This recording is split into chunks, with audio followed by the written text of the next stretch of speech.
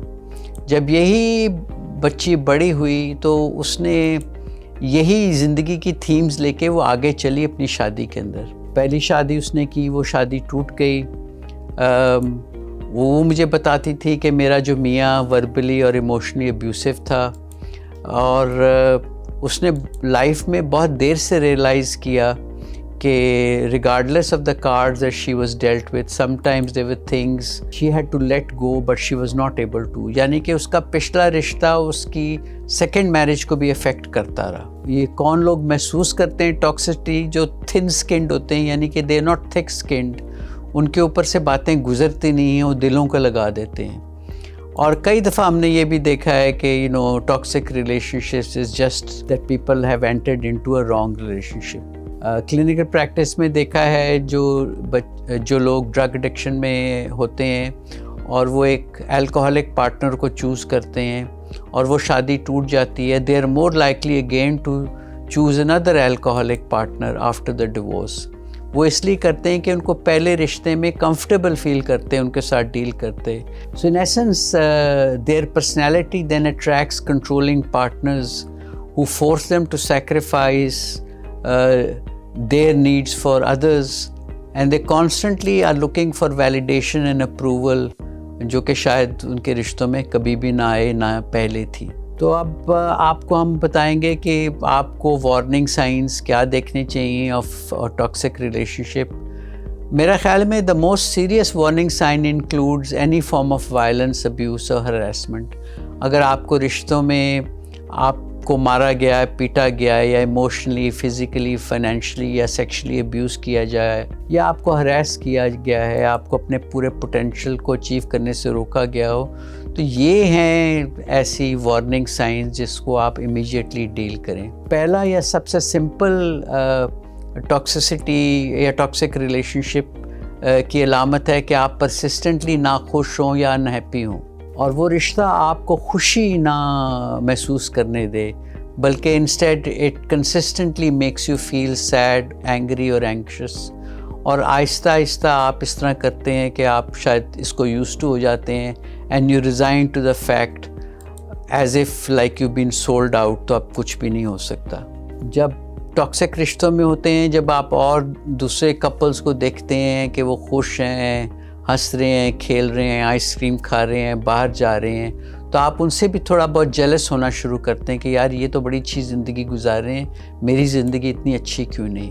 آپ کی اگر ذہنی صحت میں نگیٹو, مینٹل ہیلتھ میں نگیٹو شفٹ آئے, یا آپ کی پرسنالٹی چینج ہونی شروع ہو جائے, یا آپ کی سیلف اسٹیم ناک ہو, آپ کا کانفیڈنس کم ہو, آپ کو لگے کہ آپ یوز لیس ہیں, تو یہ سارے ریڈ فلیگز ہیں. یعنی کہ ان کو ہمیں آئیڈینٹیفائی کرنا چاہیے اور اگنور نہیں کرنا چاہیے.